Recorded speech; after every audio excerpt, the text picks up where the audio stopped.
At the end of the 19th century, there were no nation-states in Arabia. The nation-states that we see today were created after the First World War. At the start of the First World War, the Hejaz region and the Mesopotamian region was under direct control of the Ottomans.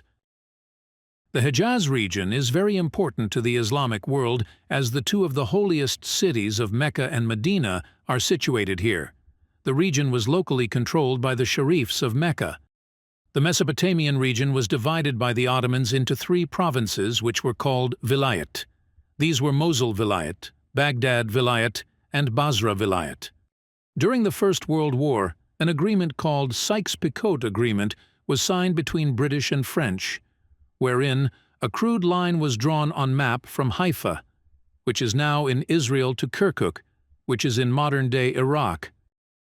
According to this agreement, the areas north of this line would be under French influence, and those on the south would be under British influence. During the course of the war, however, the British devised a plan to carve out nation-states in Arabia. This was called the Sharifian Solution, as it was based on one family, that is, the Sharifs of Mecca. The British thought that the regions of Arabia can be divided among the sons of Hussein bin Ali, the leader of Hashemite tribe, Sharifs of Mecca, and the king of Hejaz, so that it would be easier for them to control the region. The plan was that his eldest son Ali was to succeed him in Hejaz region. His second son Abdullah was to rule over Baghdad and lower Mesopotamia. His third son Faisal was to rule over Syria, and fourth son Zayd to rule over upper Mesopotamia. At the end of the war, Ottomans, which had sided with the Germans and Austro-Hungarian Empire, lost. Consequently, vast areas of their territories were taken from them, and modern Turkey was formed. The Sharifian plan of the British did not succeed in totality. The third son of Hussein, Faisal, was crowned as king of Syria with the help of British forces in 1920. But according to the Sykes-Picot Agreement, this area fell under the French influence. The French invaded Syria in 1920, and the brief reign of Faisal came to an end. Faisal went back to Hejaz. The French action in Syria was recognized internationally, and Syria became French Mandate region.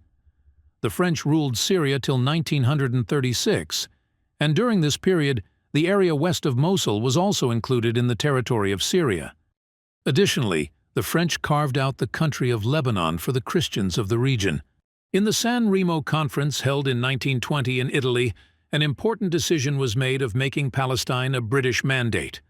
The regions of Palestine, as per the San Remo Conference, included modern-day Israel, Palestine, and Jordan, after his younger brother Faisal was removed from the throne of Syria by the French. Abdullah, the second son of Hussein bin Ali, the king of Hejaz, gathered a force of 2,000 armed supporters and proceeded to defend Faisal. However, by 1921, the British had decided to make Abdullah an emir of Transjordan. In 1923, the country of Transjordan was granted nominal independence. Jordan attained full independence after World War II in 1946, and thereafter Abdullah declared himself King of Transjordan and renamed the country Jordan. In Mesopotamia, after the end of World War I, the British directly controlled the region of Iraq for some time. Historically, modern-day Iraq had never been a single political entity. Under the Ottomans, it was divided into three vilayets called Mosul, Baghdad, and Basra. According to the Sykes-Picot Agreement, the Mosul Vilayet was north of the Sykes-Picot Line and under the French zone of influence. However, after the discovery of oil in the region, the British negotiated and merged Mosul with Iraq. In 1921, in line with their Sharif solution, Faisal was crowned as king of the new state of Iraq. Although the British favored a Sunni elite for the country, the majority population of the region was Shia and Kurdish. This created internal frictions in the country, making it inherently unstable. The manufactured Iraqi monarchy did not last long. In 1958, the Iraqi military killed King Faisal II, thus ending the line of Sharifs of Mecca and marking the end of the monarchy in Iraq. The Sharifs of Mecca under Hussein bin Ali were staking their claim on the Hejaz region, with the help of British. However, they were not the only power in the region.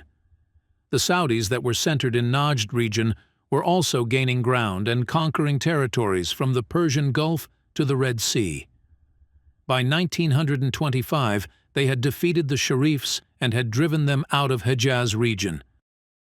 The Sharifs were center of Arabia 100 years ago, and global powers were banking on them for their continued presence in the region.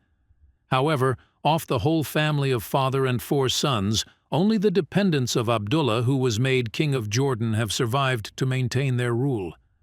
All others have long perished in the Arabian Game of Thrones.